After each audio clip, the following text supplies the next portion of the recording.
All right, you grasshoppers. Is that time of the week again? It's been actually, 3 weeks now since we've done the show, right, Doc? It's been 3 weeks, yeah. Well, okay. We're going to try to get this. My fault, man. Doc's a little bit for timing, but we're going to try to do this every other week. And that was very informative. What's your title again? What kind of a doctor are you? So I claim to be a doctor of functional medicine, That's right. Okay. Functional medicine. I like that. That's good. which again creates a lot of controversy when you say that because it's still 40 years later, it's seemingly not necessarily a household name. Right. And Definitely. it should be. Yeah. There's no reason why it shouldn't be. Functional medicine, as we said before, is the area of healthcare where you're intervening while you still have an ability to recover the function on its own without, major medical intervention. Sure. Excellent. And I know we talked about this, but diet is part of that as well, correct? Sure, diet's a huge part of it. Right. So I got to do one thing first, Doc. We're having, and I want you to do this too, Doc. Okay, I'm going to hold you to the fire here. So we're having what we call similar to the Ice Bucket Challenge, which is raise money for ALS. We're doing a dance challenge, which is to raise money for the Garden of Dreams down at Madison Square Garden. So we're asking everybody, no matter how good or bad of a dancer you are, to do a dance video. All clothes must be on. You can't do anything nude. Doc, I know that's what you're thinking about doing a nude dance. And send that in to me on Facebook and or Instagram. And then there's a link there that people can go to for Garden Dreams to make a donation. So we'll have some fun with it. And again, does not matter how good or bad of a dancer you are, because if you do see me dancing, you will see that I am not very good. So have some fun. After they see me dancing, they're going to go back to the original MS challenge and just dump water over my head, so it doesn't matter.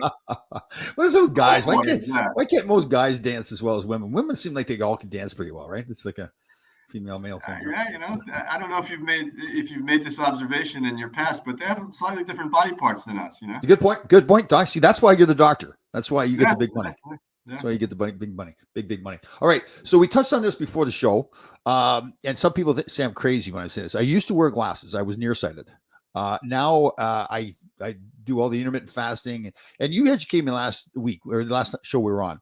So I've always believed that with intermittent fasting, once you get in that state of autophagy, the cells in your body and your brain regenerate. You think that's not true with your brain? Is that correct? No, I don't think it's not true. I just don't think it's true for everybody. Okay. I think, if you want to talk about eyes and use that as an example, you and I have a pair of eyes, but we don't wear the same corrective lenses. Right. Okay. And the same set of corrective lenses that may work really amazing for you may not work for me. What do you do when half the population is nearsighted and half the population is farsighted? Sure. So for the farsighted people, the nearsighted corrective lenses are not going to make a difference. They're going to make things worse. Sure. So when you're dealing with metabolisms, Tom, everybody's different. And some people, intermittent fasting is brilliant and it's very therapeutic and it'll help. For other people whose systems are struggling, it could be the worst case scenario because they're just not getting enough in and forcing their body to actually have to break itself down. Sure. And do you think it's possible then? So I really believe that I've made my eyesight better by intermittent. Okay. Cool. Yeah. Nice. I mean, your eyes are an organ. They're part of an organ system, and making healthy lifestyle choices improves the function of every organ, really. And absolutely, sure. I like that too. I like that. That makes sense. Like I also believe like you can strengthen your eyes too. They're almost like wearing glasses or like wearing a brace on your back or something. You're not strengthening all the muscles in your back anymore, right? So it's the same thing in your eyes. I think early on, when you're dealing with people who are starting to show, early signs of some visual challenges, it would be really much more sensible to try to do corrective exercises or make lifestyle changes to see if you can improve the function of the eyes. Because once you start doing interventions like that and you take over the function of a system, there's no sort of motivation for that system to want to correct itself anymore. Geez, I like the way you say that, Doc. That's very good. That's excellent. Wow. Thank you. Wow. It'd be like no different. Like if you broke your leg and you wore a cast for 8 years, right? And did nothing, put no stress on that leg, on that bone, on those muscles. When you took the cast off, the whole thing would be atrophied. The actual bone would be weaker. The muscles would be weaker. Right. Wow. I like the way you put things. So basically, Doc, pretty much with everything in the body, there's always a solution to it. Yes. There's again at a certain point, Tom. Yeah. Once you cross a certain line and systems can no longer recover on their own, then you need intervention. Well, that's cool. Let me see. Lorraine, one of our loyal listeners here. Actually, Lorraine did a dance video. Good job, Lorraine. I have two diabetes, and now I have to get injections in my eyes, but they are helping. So the injections are helping. So in her case, Lorraine's gotten past that point where there's something that you can do to help. Well, I wouldn't necessarily say 100% that's true, Tom. I think that type 2 diabetes, depending on when you catch it, right, it could be more of a verb than a noun, meaning that, what is your body saying? Your body's saying that when your sugar levels go up, the mechanism that you use to lower those sugar levels is not doing its job. Okay. Right? It would be no different than if your temperature went up and you weren't able to sweat. The mechanism that you used to lower your temperature was not kicking in, and you weren't able to, lower your temperature on your own, right? So you'd have to jump into a cold bath or something like that. So, type 2 diabetes is more mechanical than anything else, because the mechanism that you use to regulate sugar levels has been compromised some way, somehow. It could be the insulin receptors. It could be this gene in your DNA called the sirtuin gene that's not being activated. So there are, depending on where you are along the trajectory, there are ways that you can potentially reverse that. Now, if you're willing to make the changes, and sometimes for some people, the changes are pretty dramatic. I get this all the time where, you have somebody who comes in and that control system is not working. You say, well, if the control system is not working, then try not to eat food that raises your blood sugar levels rapidly. Right. Because you know that if you raise your sugar levels rapidly, your body's going to try to respond. And if the system that it uses to respond is not working, then let's not try to do that while we try to do interventions that can hopefully fix it. Right. So not all type 2 diabetes is caused by being overweight. There's some people that are just. Well, you say overweight is the solution to the problem. Okay. But stop. We got to stop blaming the body for trying to protect itself. Okay. If your sugar levels go, just think about something as simple as everything in the human body needs to be regulated within a certain range, because outside of that range, bad things can happen. So temperature is a great example. Your temperature doesn't go up to 110, right? It doesn't go down to 80. If it did, we wouldn't be having this conversation, right? Yeah. But that's not just temperature; it's everything. It's your blood pressure, it's your blood sugar levels, it's your pH, it's your salt levels. So let's say you go out one day and you decide that you're going to eat 3 bags of chips that are highly salted, right? Sure. So now this resting controlled sugar level, salt level in your body, sodium level, all of a sudden you're getting a flood of sodium into your system. Now your body can't live if your salt levels go up too high. They have a sea in the Middle East called the Dead Sea, and it's called the Dead Sea because of its high salt content. Things cannot live when the salt levels are so high, right? So the body has to kick in. There's a mechanism that your body uses to regulate, to lower your salt concentration so you don't die. And that mechanism involves the coordinated effort of many systems. Your heart produces a hormone, your kidneys produce a hormone, your adrenal glands produce a hormone. Everybody's trying to rush to the rescue of this potential threat to the human body. If those systems don't kick in, then you retain water because you can dilute the amount of sugar to lower the concentration and all that. The body's going to make an attempt to try to correct itself. Right. And so if your blood sugar levels are going up and your body can't drive that sugar into cells that can use that sugar for fuel, then what is your alternative? Well, your alternative is to convert that sugar into fat, send it, package it and send it through these transporters that transport fat in your bloodstream called triglycerides, and send it to fat stores where now you can put it aside. So now your system is okay, right? So now your sugar levels are not killing you. They're not going to kill you. Oh, I like that. So basically, Doug, is it fair to say that if you treat your body properly, if you exercise, put the proper foods in it, that your body can heal itself of almost, well, not everything, right? Like some diseases like cancer, it can?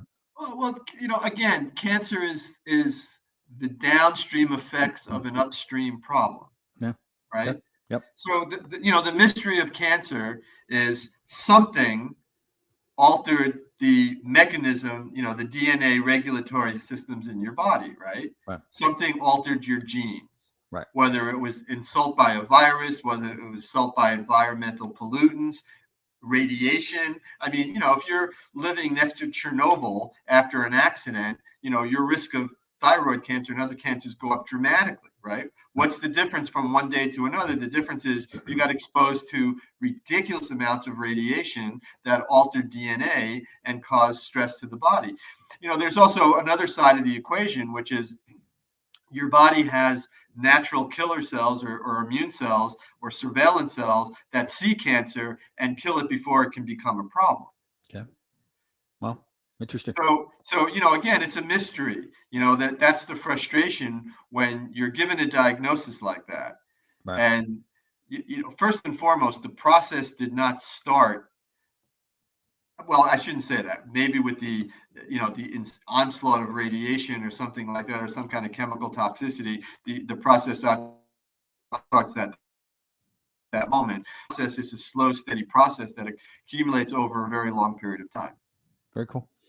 I heard a lot of people say lately how skeptical they have been about the coronavirus vaccine, that people continue to get the coronavirus now.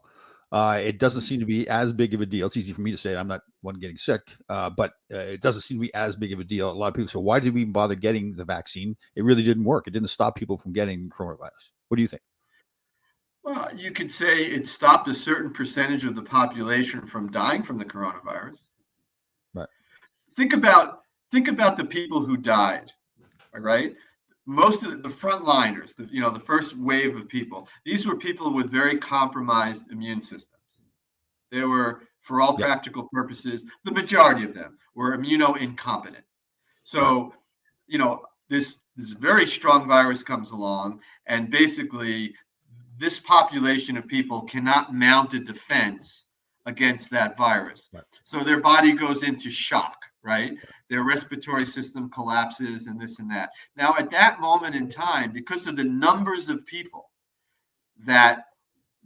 whose immune systems went into shock, the medical establishment could not handle the numbers. The hospitals, the medical teams, which, by the way, were working brilliantly, just could not physically handle the numbers.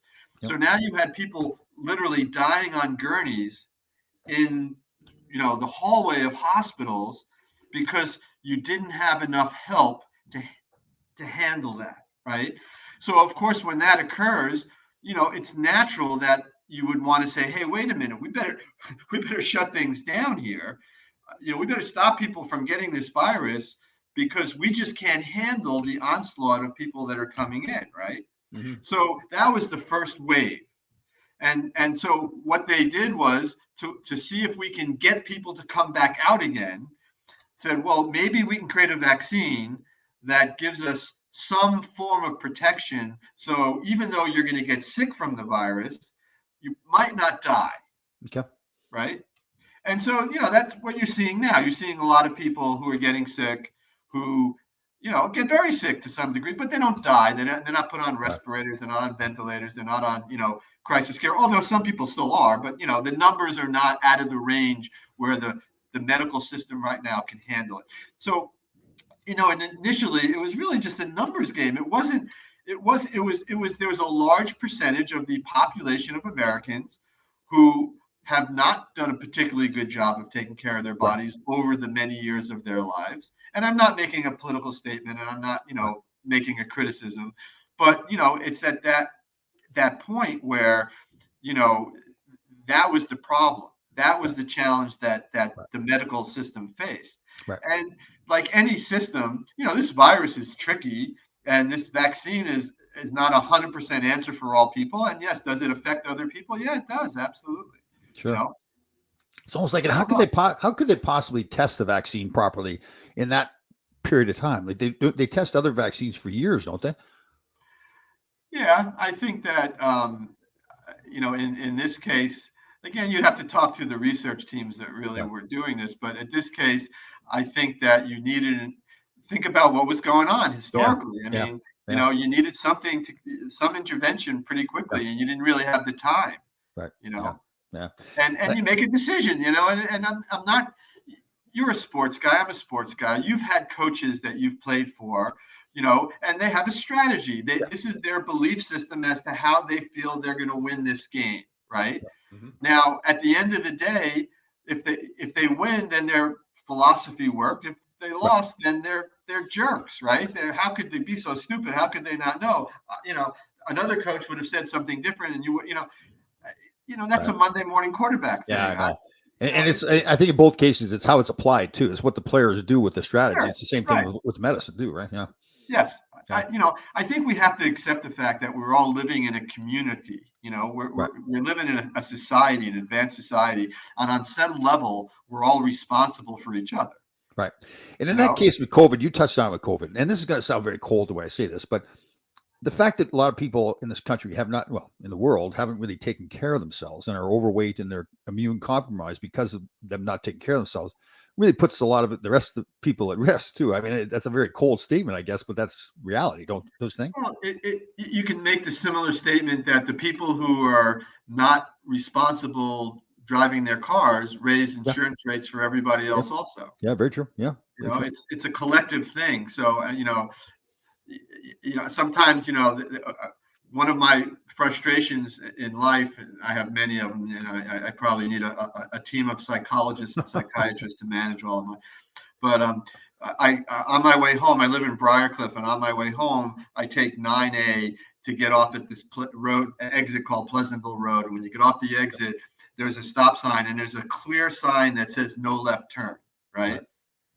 And I make a right turn, but I notice a large percentage of the population of drivers make a left turn. Sure. And you sit there and you think to yourself, the reason why they don't want you to make a left turn is not because they don't want you to make a left turn, is because you're coming over a bridge and you can't see the cars coming down, and you're just putting other people at risk. Yep. And so it's really more of a way of trying to lower the risk of an accident occurring. And so, you live in a society where, it's sort of a mutual agreement, right? Yeah. Because you can't police everything. Oh, I sure want to, though. I'll tell you what. Don't you sometimes? Yeah. Well, God, that very thing happened to me when I was going to the beach this morning after the gym. Pulled up to a red light, and it just turned green for me. And the gentleman was parked with the red light, facing the red light on the other side of the road. So he just went ahead with the red light right in front of me. Had no regard. It was early in the morning, so there wasn't that many cars around. But he clearly said, "I'm more important than everybody else. I'm going to go when I want to go." Right. Exactly right.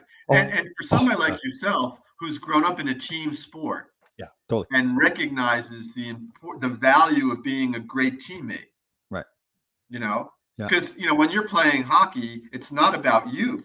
Oh no, it's about the team. Yeah, totally. And you can have individual accolades up the wazoo, but if your team is losing, the goal of the game is to win. Yeah. Right. Imagine if we all respected each other now. I mean, I said probably the majority of people are very respectful people. They try to do the right thing all the time, try to help other people. It's just that maybe it's after going through COVID and everything, it just seems like it's worse now, especially on the road. People just doing whatever they want to do. Now, I say that, and when I got on 95 and the speed limit's 55, and I look at my speedometer, I'm going 75. I guess I shouldn't be talking, right? Well, except that they make cars that when you go 75, it feels like you're going 35. I know, that's true. So why, if we have a speed limit of 65, let's say it's a maximum, I know it's more or something. Why do we sell cars that go 120 miles an hour? Well, because you can make money off of people's weaknesses, Yeah. God. That's how, you can sit there and you can say, hey, we know that, when I think that's the frustration when you get pulled over speeding is like, you're not the only one speeding. Yeah. Why are you picking on me? And it's like, all right. I know. Isn't that true? You think about that though. So they make cars go 120 miles an hour. Let's say that what's the maximum speed out in like Utah or something like that? I think they got like a 75 mile an hour speed limit. Yeah. Right. But still, I mean, that is strange. Well, again, you're working with human weakness and human fallibility. Yeah, you are. So we are weak as humans, so we'll try to get away with things, and people are profiting from that. Is that the way you're putting it? So the car companies are profiting because they sell those fast cars.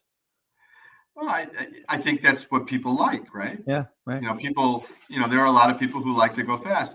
But Yeah, I do. what happens when you're in a city and there's hundreds of thousands of cars on the road and you Right. want to go fast? If it's not a social agreement, if you don't have a social contract, Yeah, and people aren't responsible for each other, right. then somebody's gonna Yeah, there's somebody's going to be affected by it. yeah. It's one of the frustrations of my life. I remember. So you made a statement that I thought was so interesting because to me it's very true, and it's the frustration for me is the majority of people really do want to do the right thing. Yep, yep. But yet for whatever reason, and I don't understand this, we're held hostage by a minority Yep. that seems to not want to do the right thing. Yep, absolutely. And I give this stupid example. I remember when I was in high school, 50 years ago, unfortunately, and they ended up closing the bathrooms in the high school and only kept one open because there was a certain number of students who smoked in the bathroom, right? Mm-hmm. Now, so if you looked at the whole population of students, let's say there were 1,000 students in the high school, let's say 25% of the student body smoked at that time. So that's, 250 people. Of that 250 people, maybe 10%, maybe 25 of them smoked in the bathroom, right? And we're going. So they're closing the bathrooms now because 25 people out of 975, right, have decided to not obey the rules, right? Yep. And so I remember going to the principal and saying, I don't smoke in the bathroom. I don't know why I should be punished. Yeah, good point. For doing something I didn't do wrong. Right. And his answer was very interesting. He said, well, we don't have the ability to police all of the bathrooms. So therefore, if you don't like it, why don't you guys do something about it? And it really was kind of a slap in the face. Like, why don't we do something? Why doesn't the vast majority of people who are good, stand up and defend that? Yeah. Why are we held hostage by the minority of people who seem to want to take advantage of us? So, okay. And that's a great point. And I'm all with that. And I think I practice that now, but the problem is now you get into, we got vigilantism. That's the extreme word, but like we joke around where I live here in Greenwich. I live in a condominium complex, and they have people working all the time, fixing the roofs and all this kinds of stuff. And they had a crew there, and they were there for a while. They were fixing up a couple of the apartments, and we have a town ordinance that the construction noise is supposed to stop at 6:00. Of course, these guys, to their credit, they're hard workers, so they want to get the work done, but they're working past 6:00. It's summer. Everybody's sitting outside trying to relax.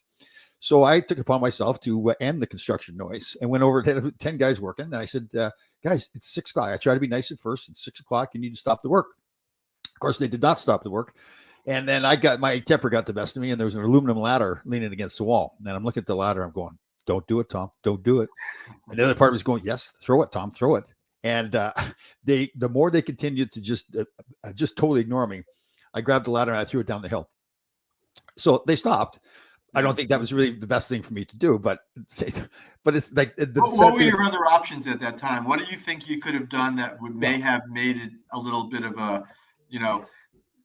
less threatening situation? I've been in situations where people have bullied other people, and you try to negotiate, you try to be nice about it, but it seems like the only solution is to pop them in the nose and make them feel some pain or discomfort. Otherwise, they really won't stop. Yeah. Doc, I'm with you. Bottom line is, I think the more we help each other, the better off we're going to be. So the people that we shouldn't just be standing by and watching bad things happen. Little things, even parking in a handicapped parking spot when you're not handicapped. Like, I think that's something that we should be saying something about that. Like, put people's feet to the fire and say, no, listen, you need to move your car. Right. My grandmother was in a wheelchair as long as I knew her, so she had to park in handicapped parking. And sometimes people just say, screw it, I'm going to park in it, and she couldn't park the car. So I'm with you. I think it's more and again, you're right. We can't all get violent about things, but I was in the city a few months ago and walking these crowded streets, and it was a nice day out and everybody was outside, and a homeless guy was, clearly a mentally challenged person. He was homeless, and he was walking up and down the street ranting and raving and getting in people's faces. And we're at the stop sign, and stoplight, and comes up to this woman who's standing there all by herself. And you can tell that she was just petrified because this guy's just out of his mind, yelling. So I said, no, I'm not going to sit here and watch this. So I went over and stood right beside her and looked him in the eyes, and he left. But it's not a big deal to do that. We should do that more often to help each other, I think. So, yeah. Well, when I used to teach anatomy and physiology, one of the things I used to talk about was, I don't know if you realize it or not, but you and I and everybody else started out originally as a single cellular organism. Mm-hmm. Yeah. We were once a fertilized egg, right? Right. There, and by the way, that egg did not have organs and didn't have the complexity of what we have today. Right. It was just a single cell. Now that cell multiplied, and every cell that came from that original cell was identical to that original, right? Mm-hmm. And this population of individual cells kept growing and growing and growing and growing. And then what happens is it hits a point of critical where for this population to continue to grow, it has to come up with a different philosophy. And the philosophy is not independence, it's interdependence, right? Wow. And so you start to see the first systems in the human body form. And the first system that forms in the human body is the central government, the brain, the government of the people, by the people, for the people, right? There you go. Okay. And then you start to see cells start to make a commitment to being whatever they're going to be when they grow up, whether they're going to be a skin cell, a liver cell, a heart cell, a brain cell. Once they make that commitment, and by the way, these cells all have the exact same genetic information as each other, right? So the brilliance of the system is somewhere along the way, in order for this population to continue to thrive, it had to develop a philosophy of interdependence, right? Right. And you start to see systems form. And right now, your body is a very, very highly complicated, advanced society made up of all of these different cells, hundreds of trillions of cells working together to try to figure out how to stay alive in an environment that wants to destroy you. Oh, very cool. That's interesting, right. Doc. Wow. So, go ahead. Sorry, go ahead. Do you get into mental health very much in your practice? That's not my area of expertise. Yeah. It's not, I don't not get into, it's just, I do what I do and I know what I know, and what I don't know, I find people who I think do know. And so, that's a huge part of it. But I also think that a lot of physical issues can create emotional challenges. Totally. Or mental challenges. Right? Yeah. Well, I've gotten into saying to people, listen, you got to get better, you're physically, mentally, and everything. And I try to say to them, listen, if you have a mental health issue, it doesn't mean there's something wrong with you. It means just like having a broken arm. You go to the doctor, you fix the broken arm. Same thing with a mental health issue. But what it's done is a friend of mine said to me the other day, he said, well, Tom, you better take a look at yourself a little bit. You're 64 years old. You've been divorced twice. You're single, and you blame every woman that you met for the reason that you're still single. Maybe you got to look in the mirror. There's a common denominator there, and it might be you. So it's kind of forced me to look back at my my life and how I was formed when I was younger and all these things. And I've learned, as you probably know, that your subconscious mind is really formed in those very early years, up to 7 or 8 years old. So it's forced me to go back and look and realize, geez, Tom, maybe you're not as perfect as you thought you were.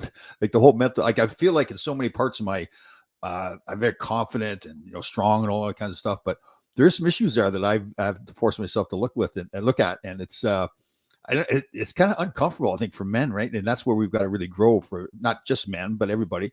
But men seem to be more is like admitting that you have a mental health issue, and not saying that it doesn't make you weak. It's just you have a mental health issue and you're fine. You're still a good man. You just have this mental health issue. So, yeah. Or maybe it has more to do with a belief system and how you believe things should be. Yeah. So I remember reading an article years ago about this Pakistani father who was part of a group of men who stoned his daughter to death because she looked at a married man inappropriately or whatever.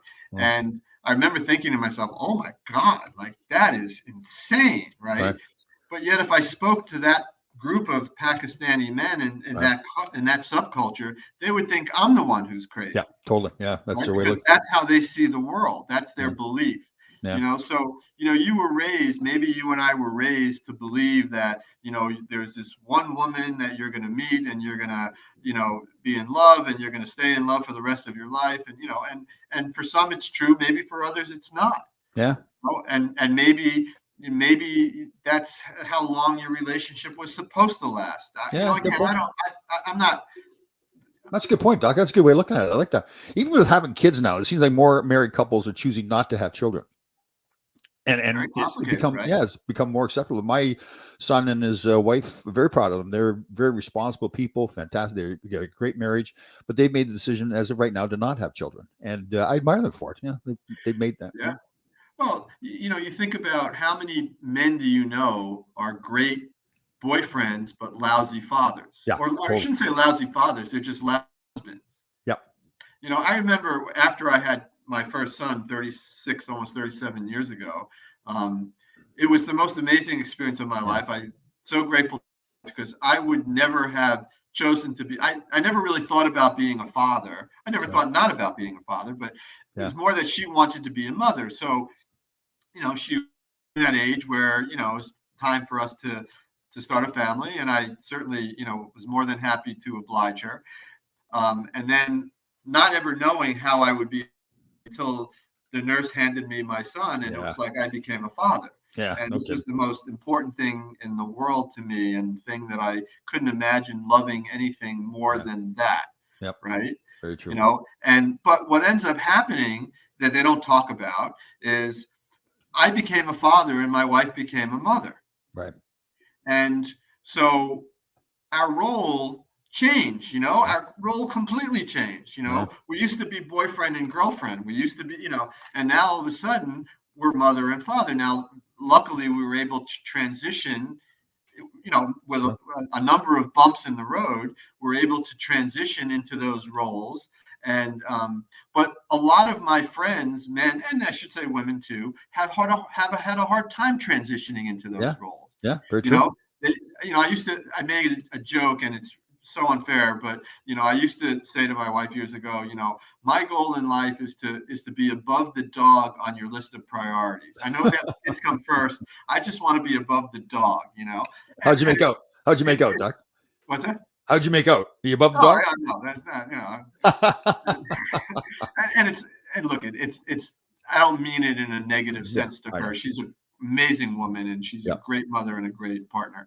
But it just Oh yeah, changes. sure. The Yeah. priorities change, and I know that so many men, you know, they go to work and they're very successful at what they do, and women too, by the way. And then they come home and they're not as successful as a parent. They're not as comfortable in Yeah. that role, Yeah. right? So they kind of feel a little, you know, Yeah. uncomfortable. Yeah. And Definitely. then they go back to work, and there are people there that are admiring them for their, like, look at what you've done as I am in awe of you, by the way, Tom. Oh, And because there are, how many young men have grown up playing a sport that they love, like hockey, and have taken it to be able to play on a professional level, the biggest stage in the world? I mean, that is like phenomenal. Like I don't understand how you could even have ended that. Like, what happens, when all of a sudden, your body can no longer perform or yeah. whatever, and now you have to go into another world. Yeah. Is there any other world as exciting as that world was? Well, it's a great question, Doc. And at the time when I was playing and when I was retiring, I would have felt the same way. But I really like what's gone on with my life, probably in the last 5 to 7 years when I started all this True Good Life and the motivational speaking. I think Right. it's made me even better. Like when you're an athlete, you're not living in the real world, and you're just focused on that and that alone. Your marriage suffers from it in most cases. Your ego goes way beyond where it should go. But now I've learned to love myself more and do more for other people, and it's been fantastic. So I by no means am I saying I would do it differently. I love playing in the National Hockey League. I was proud of the accomplishment, the work that had to go into do it, but I got to tell you, I love myself more now. I feel like more of a full person now than I did when I was playing. But So how many retired professional athletes do you know have really found that, like you have, in their life? Yeah, have found that yeah, landing spot yeah, where you just feel, hey, this is where I belong.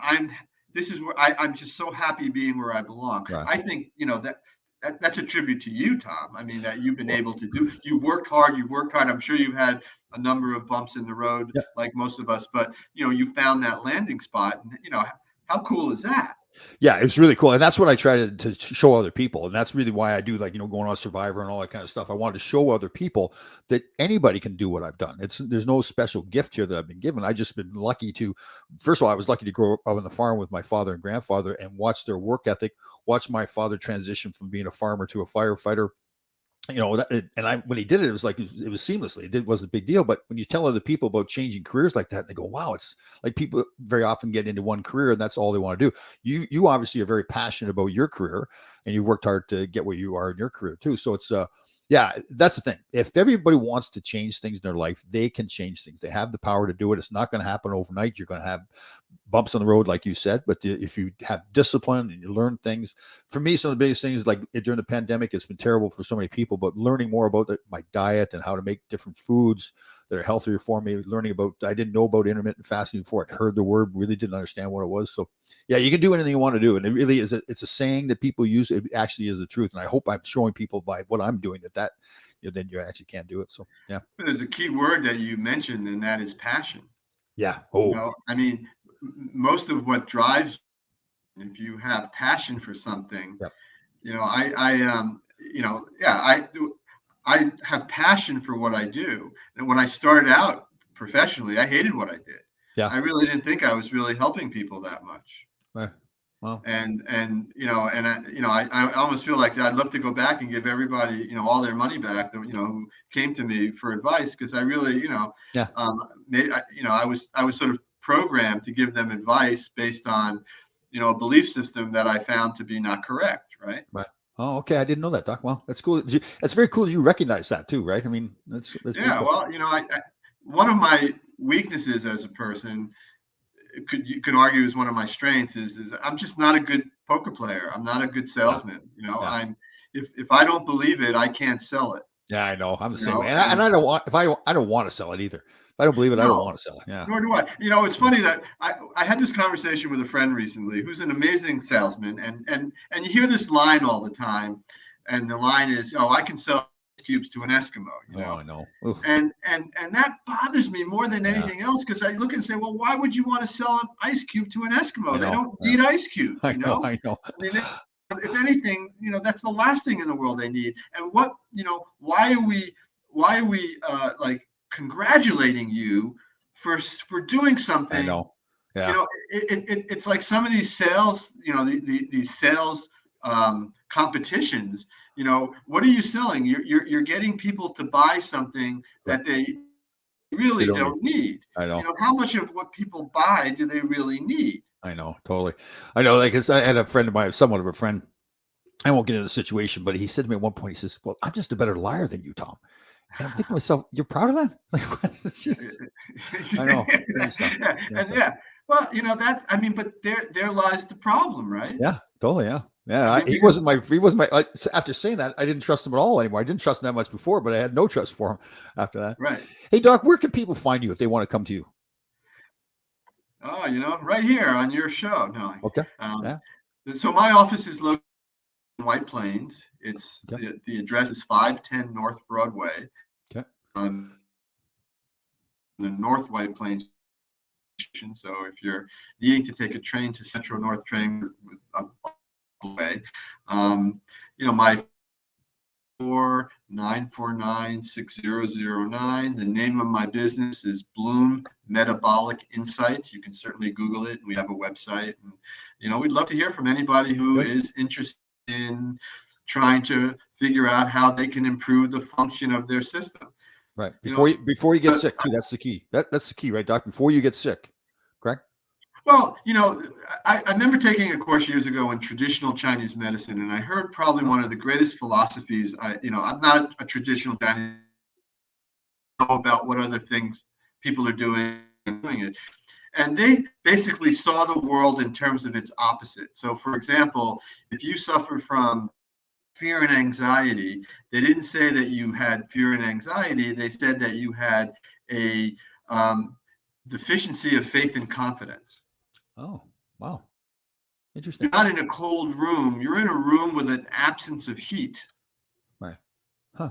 That's the Okay. whole yin and yang kind of thing, the whole balance.